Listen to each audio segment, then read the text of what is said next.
On today's wrestling news, we've got an update on Britt Baker's suspension in AEW. The Hardys meet with WWE. What is the direction for Roman Reigns going to be when he comes back? And this top WWE star will be back on TV soon. Are you ready? Are you ready for the news times? My name is Phil Chambers. I'm joined by Gareth Morgan to talk all things wrestling news. But first up, Britt Baker was suspended from AEW. It got announced yesterday. We did a sort of brief video on it yesterday, but a lot more information has come out since then. So we thought we'd do an update to let you all in on sort of what is new in the situation and what everybody knows so far. So Fightful Select confirmed the Dave Meltzer report from the Wrestling Observer newsletter, which is the one we reported on yesterday, but just a little bit more information about it in general. So they said that Britt Baker voiced frustration about MJF in the women's locker room, and that made it back to MJF via Alicia Atu. Fightful Select said it's all a little bit he said, she said at the minute, obviously, with the information that's out there. But they also went on to mention that confrontations with Britt Baker approaching Alicia Atu, as well as MJF and Britt Baker, then kind of happened. Ospreay also spoke to Britt backstage, but apparently that one wasn't heated. It was just a conversation. They also say that Britt Baker also took issue with the fact that Alicia Atu told MJF. And a claim from one person said that Britt cursed at Alicia and wanted to kick her out of the locker room. Now, at some point, MJF knocked on the women's locker room to come and talk to Britt Baker, and then later on, an argument between them both led to MJF punching a wall backstage before his hour-long match on Dynamite. Now, they did note that Britt Baker and MJF actually used to be close friends, but they had a fallout at some point within the last year.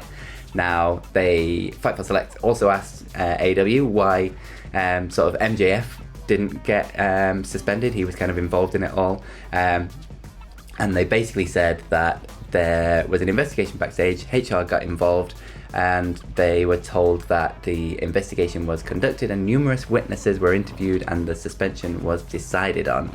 They went on to say that the claim internally from AEW was that the suspension led to one side's version of the events being supported, though the Fightful Select have spoken to talent that claim otherwise. Now, the issue in general is divisive, obviously, and most talent that Fightful Select heard from said they were kind of over it already and just kind of want to move on and get on with their lives, with one saying that they thought they left this kind of thing in the past.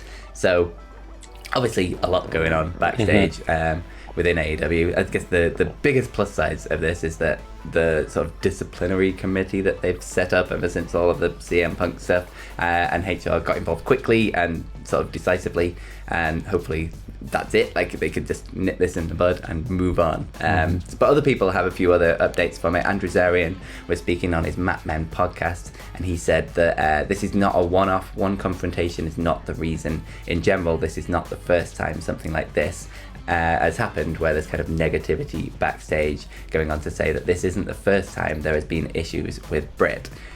Jason Powell of ProWrestling.net also reported that he was told that Britt complained openly in the locker room about MJF and Ospreay getting an hour of TV time on Dynamite.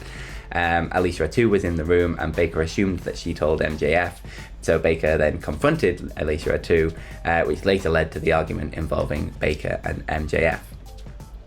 Jason Powell also mentions that Britt Baker's suspension is believed to be for 2 weeks, and his understanding is that she was issued a $10,000 fine as well. So obviously, if the suspension is 2 weeks, she wasn't on last week's episode of Dynamite. They kind of explained it away with Mercedes Moné getting the Elite, her EVP friends, to suspend her and get her off TV. But if it is 2 weeks, she will be off TV Dynamite this week, and potentially maybe a return on Collision or Dynamite the week after. We'll have to wait and see. But yeah, it's a bit of a messy situation backstage, but I guess let's just hope this is the sort of last of it, and sort of AEW can just deal with this and move on, because the last thing AEW needs right now is more sort of backstage turmoil. Yeah, and even though there have been like different sides of the story coming out from what we can hear, like through this, and like a bit of, like you said, he said, she said, all this kind of stuff, it does feel like it's been acted on quickly and somewhat efficiently, compared to what we've seen in the past. So that's progress in my book. But I think a big part of this is the fact that everything does seem to be so public still. Like this kind of stuff is happening, and within a week or two, it's out there. Like everyone knows all about through reports and whether things are being leaked, whatever it is. It's not staying in house. This stuff, like maybe not identical like to it, but when you've got big personalities and people just in these high pressure situations, it's gonna happen. You're gonna have some arguments. You're gonna have people, I should be in that spot. You're gonna have these things, but I hate doing the comparisons with WWE, AEW, all that stuff, but there's probably similar stuff maybe happening in WWE for all we know. But you tell me keeping it under wraps. You tell me every single person in that WWE locker room is going to be sitting there going, I'm fully happy with my spot. I will stay here. I'm happy for that. But obviously they're all getting paid. But there's the ego, there just is. But if you don't stand up for yourself and fight for your own spot, who else is going to? Exactly. Obviously, there's ways and means of doing it, and maybe not screaming at each other. Cross the line, maybe. Yeah, but we don't know. We don't know the full ins and outs of it. We just know little bits, and again, it's from different perspectives. You're never going to know the full concrete. This is the facts. This is what's going to happen, unless there was a video watching it, and then it'll get released on Dynamite in a couple of weeks' time. You never know. But I doubt it. We're not going to know that. So you've kind of just got to take it as what it is and go, all right, there's been suspensions dealt out. People deal with them. They serve them, come back, and then try and use it in a way. Maybe just try and make a positive out of the negative, and just fold this into that Mercedes money program coming into All In. Fightful Select did mention as well that this isn't going to affect the AEW All In or anything like that. It's 2 weeks of TV. The suspension, once that's done, back to things as normal. There's no on-screen punishment or anything that's going to affect AEW All In. It's just people being people. You know what I mean? You're gonna have people clashing. It is what it is. So I'm sure the internet will just react perfectly normally, and it'll be fine. No one's gonna make any weird comments or anything like that. But speaking of the internet probably acting really normally to news, the Hardys have met with WWE recently, apparently in Cleveland. You know what's going down in Cleveland tonight.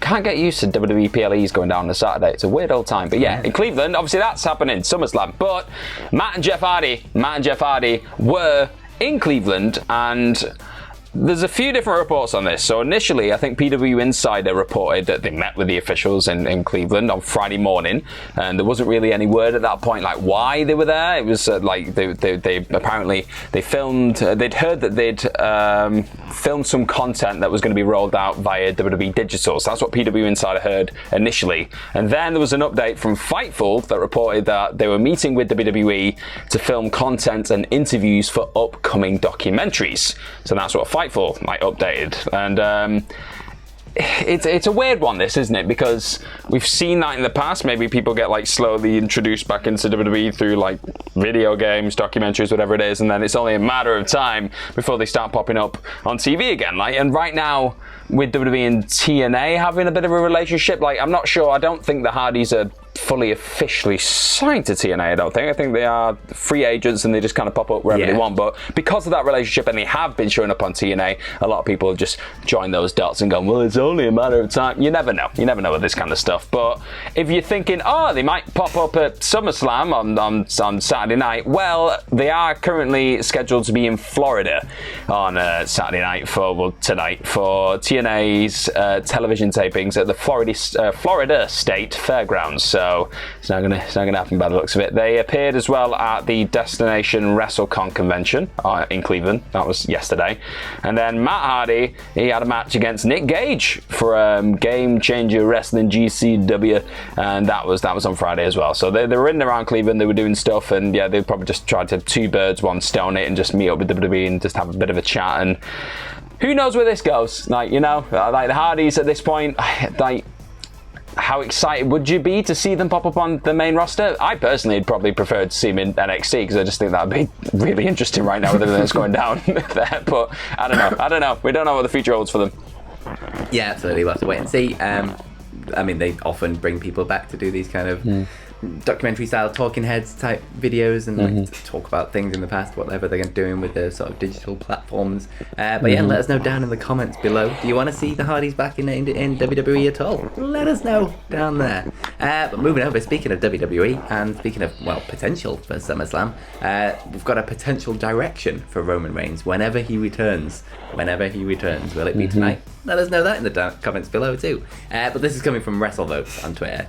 They are saying that with the impending return of Roman Reigns, sources state that one of the discussed ideas is focused around Roman Reigns claiming to be the original tribal chief in response to the last few months of Solo Sikoa's proclamations, which kind of makes sense. I assume that's like what everyone would assume he would have come back to do anyway. They were obviously building something between OG Bloodline and Bloodline 2.0. And if that's the fight for the tribal chief moniker that ends up leading towards War Games, please let it happen. It's going to be so good. I think the timing is right for Roman Reigns right now. They've done a great job that the like crowd chants for his name on the shows now. It's kind of just hitting a fever point, and Bloodline 2.0 have been doing just running through everybody that it's time now to like switch this around and get something else in on the mix. So I'm very looking forward to see how Roman Reigns fits back into WWE TV.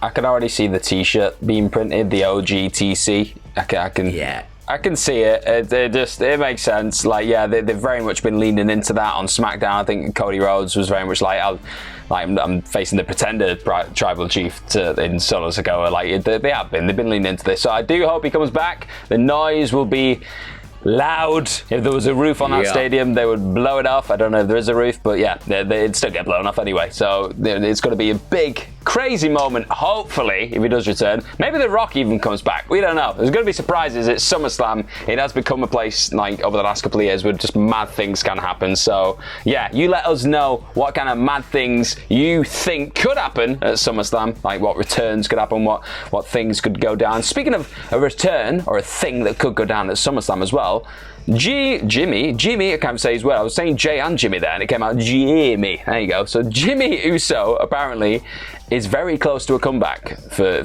like WWE just in general, and this is according to his brother Jay, because Jay was talking on the Masked Man show. I'm doing really well today. The Masked Man show, and he was just talking about a lot of things really, bloodline, brother, other stuff. So he said, my brother will be back soon.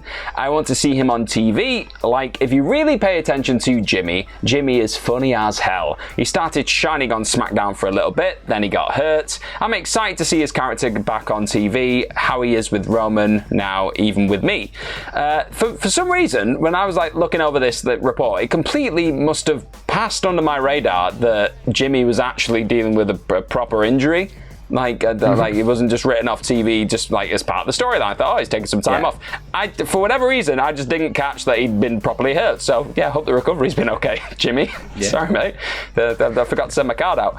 So yeah, he mentioned that, and then Jay also mentioned within this that he's excited to see what obviously goes down next with the Bloodline story when all the pieces start coming back together. Hint, hint.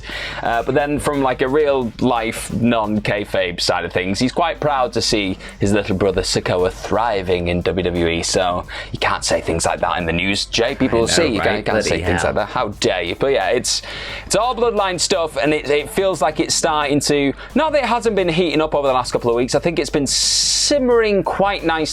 I felt like there was a point where the ball was somewhat dropped, like 2 or 3 weeks after WrestleMania. I was like, okay, I'm not really into this. But then the introduction of Jacob Fatu, that just breathed new life into the whole thing, and it's just not stopped ever since. So now I feel like we're at a point where like it's already hot. You reintroduce these players, it's gonna be the biggest thing in wrestling again. How have they done it? Like it looked like we'd finished this whole massive Bloodline thing, and that was it. It's peaked, but it looks like we're going again, and I'm excited. Yeah, me too. It's going to be a really fun match on SummerSlam. I think there's going to be a lot of shenanigans, but I'm here for every single one of them. So enjoy SummerSlam. It's the biggest takeaway from this, I guess. But not speaking of SummerSlam, but speaking of stadium shows, I guess there's one happening at the end of August called AEW All In, and there's a much, much, much smaller show happening right next door, just 2 Not minutes that away. much smaller, Phil. Not that much smaller. It's still small. It is. It has just broken the record. So it is going to be the biggest live show we have ever done. There you go. And tickets are still available. So whatculture.com/tickets. Me and Gareth are going to be there. It's going to be a lot of fun. The venue's like 2-minute walk from Wembley Stadium, so you can come see us and then hang out, and there's a meet and greet and a live show, and then just toddle off to AEW whenever you fancy. Get some drinks beforehand. It's going to be a good time. It is going to be fun. I'm excited. whatculture.com/tickets. And follow us on Twitter. You can follow me at Phil My Chambers. You can follow Gareth At GMorgan04. and that big video that appeared on the screen. Click it. Click, yeah. Just click it. Have fun. Click it. Click It's going to be the best Saturday ever. Have yourselves a bloody good day. Bye.